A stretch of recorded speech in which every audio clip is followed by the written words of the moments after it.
আমি কালকে একটা ছবি দেখছিলাম 10 টাকার নোটে, আমি আমার গাড়িতে রেখে এসেছি, মোবাইলটা তো দেখাতাম, একটু আমার মোবাইলটা আনতে পারো গাড়ি থেকে স্বরূপ।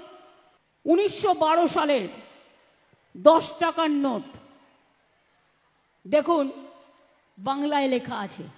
আর এই অপদার্থরা আজকে 2025 সালে এসে বলছে বাংলা বলে কোনো ভাষা নেই। আসুন একজন সাংবাদিক আমার কাছে জাস্ট দেখার জন্য, প্লিজ। আবির চলে এসো, আবির আর আশাবুল, জাস্ট দেখার জন্য ডকুমেন্ট এভিডেন্স। আমি দুজন সাংবাদিক বন্ধুকে দেখে নিচ্ছি। 1912 সাল ছবিও তুলে নিচ্ছি। ভালো করে তোলো, লোককে জানাও।